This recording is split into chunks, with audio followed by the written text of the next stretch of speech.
अस्सलाम वालेकुम नाज़रीन, क्या हाल चाल है? ठीक हैं।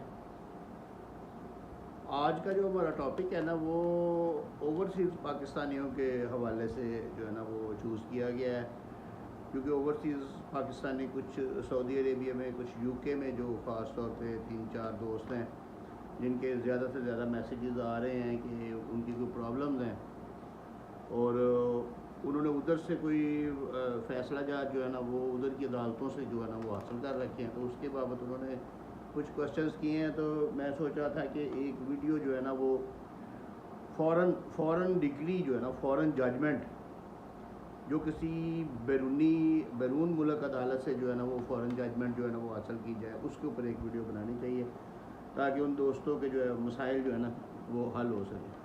तो इसी तरीके से जब क्वेश्चंस वगैरह आते हैं तो फिर उस वक्त फिर वो ये पता चलता है कि कौन सी प्रॉब्लम जो है ना वो ज़्यादा है, लिटिगेशन किस चीज़ में ज़्यादा है और लोगों को मसाइल किस चीज़ पे ज़्यादा हैं। तो फिर उसके मुताबिक जो है ना वो इन्फॉर्मेशन, मेरी कोशिश होती है कि उसके मुताबिक इन्फॉर्मेशन शेयर की जाए। तो व्यूअर्स नाज़रीन, ये जो सेक्शन 13 है ना, सेक्शन 13 CPC का, सिविल प्रोसीजर कोड का सेक्शन 13, ये फ़ॉरेन डिग्री या फ़ॉरेन जजमेंट को जो है ना वो डील करता है। इसके अलावा सेक्शन 44A है। ये दो सेक्शन है जो फ़ॉरेन डिग्री को जो है ना वो डील करते हैं। तो सबसे पहले तो आप ये समझ लें कि फ़ॉरेन डिग्री क्या होती है। फ़ॉरेन डिग्री ये होती है कि अगर किसी भी फ़ॉरेन कंट्री यानी पाकिस्तान के अलावा बाहर के किसी मुल्क की किसी अदालत ने कोई फ़ैसला किया हो या कोई डिग्री जारी की हो तो उसको फ़ॉरेन डिग्री बोला जाता है। पाकिस्तान के लिए वो फ़ॉरेन डिग्री होगी। अब वो डिग्री किस तरीके से पाकिस्तान में उस पर किस तरीके से अमल दरामद होना है, इसके दो तरीके हैं। पहला तरीका तो ये है कि उस डिग्री को एज इट इज़ पाकिस्तान में ला के उसके ऊपर इजरा फाइल किया जाए, लेकिन उसकी बड़ी सख्त किस्म की कंडीशंस हैं जो मैं अभी आपको बता रहा हूँ कि अगर तो बैरून मुल्क से आप डिग्री लेके आए हैं तो वो पाकिस्तान में उसका इजरा फाइल करना चाहते हैं, तो उसके लिए सेक्शन 44A है। वो सेक्शन 44A कहता है कि यूके या जो उसके जो रेलेवेंट कंट्रीज़ हैं, अब रेलेवेंट कौन से हैं, उसमें जो है ना वो ऐसे कंट्रीज़ जिनकी बाबत गवर्नमेंट ने कोई नोटिफिकेशन जारी किया हो कि ये कंट्रीज़ जो है ना ये हमारे साथ रेलिवेंट हैं, तो इनकी डिग्री जो है ना वो हमारे मुल्क में जो है ना वो कबूल हो सकती है, तो अदरवाइज़ बाकी की जो है ना वो कबूल नहीं हो सकती। तो अभी तक तो ऐसा किसी किस्म का कोई ऐसा नोटिफिकेशन गवर्नमेंट ने जो है ना वो जारी नहीं किया। इसलिए जो डिग्री इस वक्त जिस पर एज़ इट इज़ अमल दरामद पाकिस्तान में हो सकता है, उनमें जो है ना वो नंबर एक तो यूके की सुपीरियर कोर्ट्स हैं। यूके की सुपीरियर कोर्ट्स कौन कौन सी हैं? उनमें इंग्लैंड की जो हाई कोर्ट है, हाई कोर्ट ऑफ इंग्लैंड, इसके अलावा जो है ना सेशन कोर्ट ऑफ स्कॉटलैंड यानी कि जो आप ग्लासगो, उसकी जो सेशन कोर्ट है उसकी डिग्री पाकिस्तान में एज इट इज़ जो है ना वो उसकी एग्जीक्यूशन हो सकती है। High court of northern Ireland है। इसके अलावा लंकास्टर और दुरहाम की जो काउंटीज़ हैं ना, उनकी चांसलरी जो कोर्ट्स हैं उनकी भी डिग्री जो है ना वो पाकिस्तान में एज इट इज़ जो है ना उसका इजरा, उसकी एग्जीक्यूशन हो सकती है। अच्छा, उसके अलावा अगर उन डिग्रीज के अगेंस्ट कोई अपील्स हुई हैं तो उनकी सुपीरियर कोर्ट्स ने कोई अपील्स डिसाइड की हैं तो वो अपील्स भी जो है ना वो भी डिग्री गिनी जाएंगी और उन पर भी अमल दरामद पाकिस्तान में एज इट इज़ होगा। ये वो 5 आपको मैंने बताए हैं, एक नॉर्दर्न आयरलैंड, स्कॉटलैंड, इंग्लैंड और दुरहाम और लंकास्टर, इनकी जो कोर्ट्स मैंने आपको बताई हैं उनकी डिग्रीज पाकिस्तान में एज इट इज़ या उनकी जजमेंट्स, उनके orders as it is Pakistan में उन पर अमल दरामद होता है।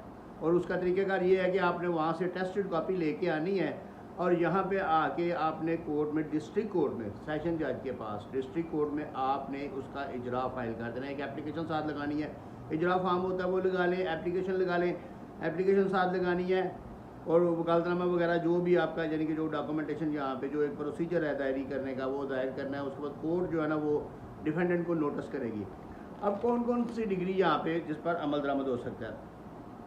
एक तो ये कि टेरिटोरियल ज्यूरिसडिक्शन जो है ना उसका ज़हन में रखना बहुत ज़रूरी है कि फॉरेन कंट्री की फॉरेन कोर्ट कोई भी पाकिस्तान की इमूवेबल प्रॉपर्टी को डिसाइड नहीं कर सकती। यानी कि कोई ज़मीन का केस वहाँ पे डिसाइड नहीं हो सकता, ये ज़मीन इसने ले ली उसने दे दी, ये नहीं डिसाइड हो सकता। हाँ, मनी सूट्स, पैसों के केस जो है ना वो डिसाइड होते हैं। मसलन दो बंदे, पाकिस्तानी दो बंदे, एक बंदे ने दूसरे के पैसे देने हैं, वो बंदा केस करता है।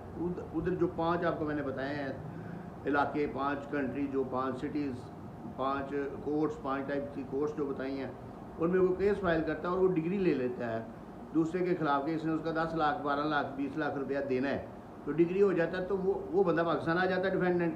तो जो प्लेंटिफ है जिसने डिग्री हासिल की वो भी पाकिस्तान आके डिस्ट्रिक्ट कोर्ट में उसकी एग्जीक्यूशन फाइल करके तो वो अपने मनी को रिकवर करवा सकता है। उसके अलावा कोई डिग्री मैं आपको बता रहा हूँ, कोई डेक्लेरेटरी डिग्री या कोई ज़मीन की डिग्री, मूवेबल प्रॉपर्टी की डिग्री पाकिस्तान में उसकी एग्जीक्यूशन नहीं हो सकती, ना वो डिग्री उधर जारी हो सकती है, ना वो डिग्री पास हो सकती है। इसके अलावा इन 5 के अलावा रेसिप्रोकेटरी जो और बाकी जो कंट्रीज़ हैं उनमें ना तो अमेरिका का अभी तक कोई नोटिफिकेशन जारी नहीं हुआ। ये तो कन्फर्म है, ये तो मस्ट है, ये CPC में क्लियर कट लिखा हुआ है यूके, क्योंकि ये CPC उस वक्त बनी थी तो उन्होंने यूके यानी कि इंग्लैंड और स्कॉटलैंड, आयरलैंड और वो जो दुरहाम और लंकास्टर, ये सारे ये लिखे हुए हैं उसमें। तो इसके अलावा जितने भी रेसिप्रोकेटरी जो बाकी कंट्रीज़ हैं उनके बारे में अगर गवर्नमेंट कोई नोटिफिकेशन जारी करे तो फिर उनकी डिग्री वैलिड होती है, अदरवाइज वैलिड नहीं होती। अदरवाइज वो इधर उसकी एग्जीक्यूशन एज इट इज़ नहीं हो सकती सेक्शन 44A के तहत। अब सेक्शन 44A के तहत हमने ये देख लिया कि कौन सी डिग्री पाकिस्तान में एज इट इज़ जो है ना एग्जीक्यूट होने। इसके अलावा जो डिग्रीज होती हैं, मतलब जो USA से डिग्री आ गई, जो UAE से डिग्री आ गई, या जो इंडिया से आ गई, या कोई और किसी कंट्री से डिग्री आ गई, उसकी एग्जीक्यूशन पाकिस्तान में नहीं हो सकती, लेकिन वो कॉज ऑफ एक्शन जो है ना उसको रोज़ कर सकती है। मसलन आप उसकी बुनियाद पे पाकिस्तान में आके कोई सूट फाइल कर सकते हैं, कोई दावा कर सकते हैं। इसके अलावा आप जो असल कॉज ऑफ एक्शन है उसकी बुनियाद पे सूट फाइल कर सकते हैं। ये 3 रेमेडीज़ आपको मैंने अभी तक जो है ना वो बताई हैं। एक तो ये है कि आप उसकी as it is execution file करें। एक ये है कि आप उसकी बुनियाद पे कॉज ऑफ एक्शन बना के, यानी कि ये डिग्री जो है ना ये मुझे मिल गई है, उस वक़्त इसके खिलाफ डिग्री हो गई, लिहाजा ये मुझे ये चीज़ देने का पाबंद है, ये कॉज ऑफ एक्शन बना के आप केस फाइल कर सकते हैं।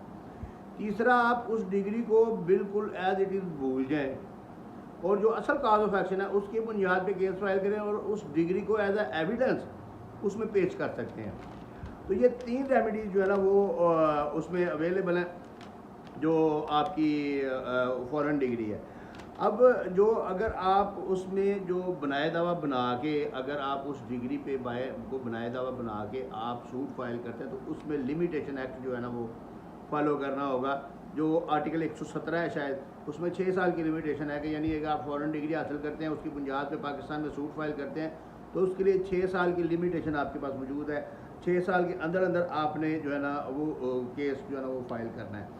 इसके अलावा उस डिग्री की बाबत पहले कोर्ट जो है ना, अगर आप उसकी बुनियाद पे केस फाइल करते हैं तो उसकी बाबत कोर्ट सबसे पहले कुछ चीज़ें जो है ना वो उनको पड़ताल करेगी, उनको जांचेगी, उनको देखेगी।